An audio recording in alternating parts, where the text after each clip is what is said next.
Commissioner Gyanesh কুমারের কাছে আজকে যান তৃণমূল সাংসদরা। 5টি প্রশ্ন তারা রেখেছিলেন এবং সেই 5টি প্রশ্নের উত্তর তারা পাননি, এমনটাই বৈঠকের পর বেরিয়ে এসে জানাচ্ছেন তৃণমূল সাংসদরা।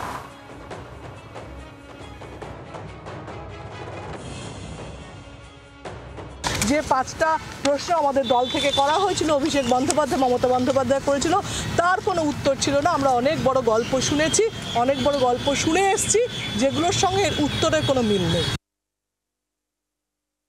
আগে জিজ্ঞেস করুন যারা গেছে তারা এসআইআর এর ফর্মটা ফিল আপ করেছে কি করেনি, না নিজেরা ফর্ম ফিল আপ করে মানুষকে মিথ্যে কথা বলছেন, তারা যেন ফর্ম ফিল আপ না করে। কোনটা আগে সঠিক সেটা আগে ওদেরকে বলতে বলুন। সুপ্রিম কোর্টে গেছেন আপনারা, হেরে এসছেন ওখান থেকে, আবার সুপ্রিম কোর্টে যান, আর একবার হারুন, আপনারা তো নন্দলাল, দুগালে থাপ্পড় খেয়ে আসবেন, তাও তো লজ্জা হবে না আপনাদের।